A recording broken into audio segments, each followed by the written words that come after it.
Hello friends, welcome to my channel. আজকে আমি একদম সহজ পদ্ধতিতে চিংড়ি মাছের রেসিপি নিয়ে এসেছি।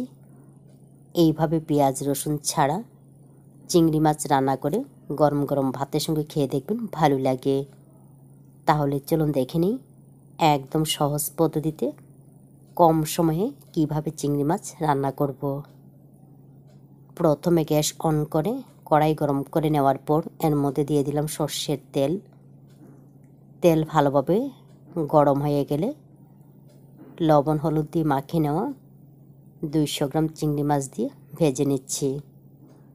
তবে চিংড়ি মাছ বেশি সময় নিয়ে ভাজা যাবে না, চিংড়ি মাছের কালারটা চেঞ্জ হয়ে গেলে তখন নামিয়ে নিতে হবে। চিংড়ি মাছগুলিকে নামিয়ে নেওয়ার পর আবারও দিয়ে দিলাম সর্ষের তেল। রান্নাটা সর্ষের তেল দিয়ে করতে হবে। তেল গরম হয়ে গেলে ফোড়নের মধ্যে দিয়ে দিলাম আস্ত জিরা শুকনা লঙ্কা। আস্ত জিরার পরিবর্তে কালো জিরা ফোড়নও কিন্তু ব্যবহার করতে পারেন। ফোড়নগুলিকে কয়েক সেকেন্ড ভেজে নেওয়ার পর এর মধ্যে দিয়ে দিলাম টুকরো করে কেটে নেওয়া একটা টমেটো। এখন টমেটোগুলি নরম হওয়া পর্যন্ত ভেজে নিতে হবে। কয়েক সেকেন্ড ভেজে নেওয়ার পর টমেটোগুলি যখন নরম হয়ে যাবে এবারে এর মধ্যে দিয়ে দেব আদা কাঁচা লঙ্কা বাটা। এইখানে আমি হাফ ইঞ্চি আদা 3টা কাঁচা লঙ্কা একসঙ্গে বেটে নিয়েছি। দিয়ে দেব হাফ চামচের থেকেও কম লাল মরিচের গুঁড়া, হাফ চা চামচ জিরার গুঁড়া, দিয়ে দিচ্ছি হলুদের গুঁড়া। এখন এইগুলির কাঁচা গন্ধ চলে যাওয়া পর্যন্ত কষিয়ে নিতে হবে। আপনারা চাইলে সামান্য একটু জল দিয়েও কিন্তু কষিয়ে নিতে পারেন।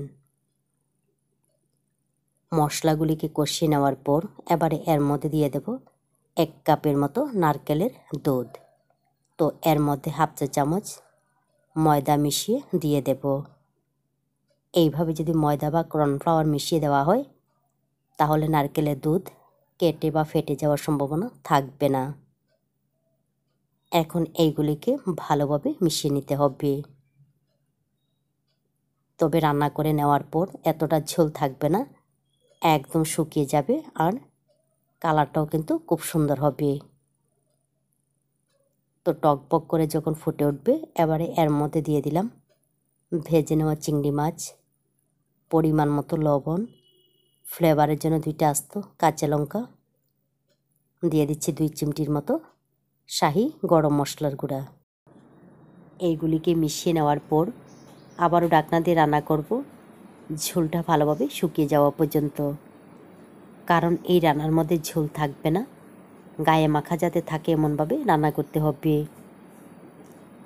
তো কিছুক্ষণ রান্না করে নেওয়ার পর গ্যাসটা বন্ধ করে দিলাম। দেখুন খুব সুন্দর হয়েছে।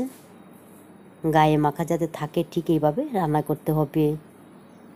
তো এর মধ্যে আমি চিনি ব্যবহার করলাম না। চিনি যদি পছন্দ করেন তাহলে কয়েক দানা চিনি ব্যবহার করতে পারেন, কারণ নারকেলের দুধ এমনিতে একটু মিষ্টি মিষ্টি ভাব থাকে। এইভাবে একদম সহজ পদ্ধতিতে চিংড়ি মাছ রান্না করে গরম গরম ভাতের সঙ্গে খেয়ে দেখবেন ভালো লাগে। ভালো লাগলে অবশ্যই লাইক শেয়ার এবং সাবস্ক্রাইব করবেন। আপনারা ভালো থাকবেন, সুস্থ থাকবেন আর আমার নিত্য নতুন ভিডিও দেখবেন।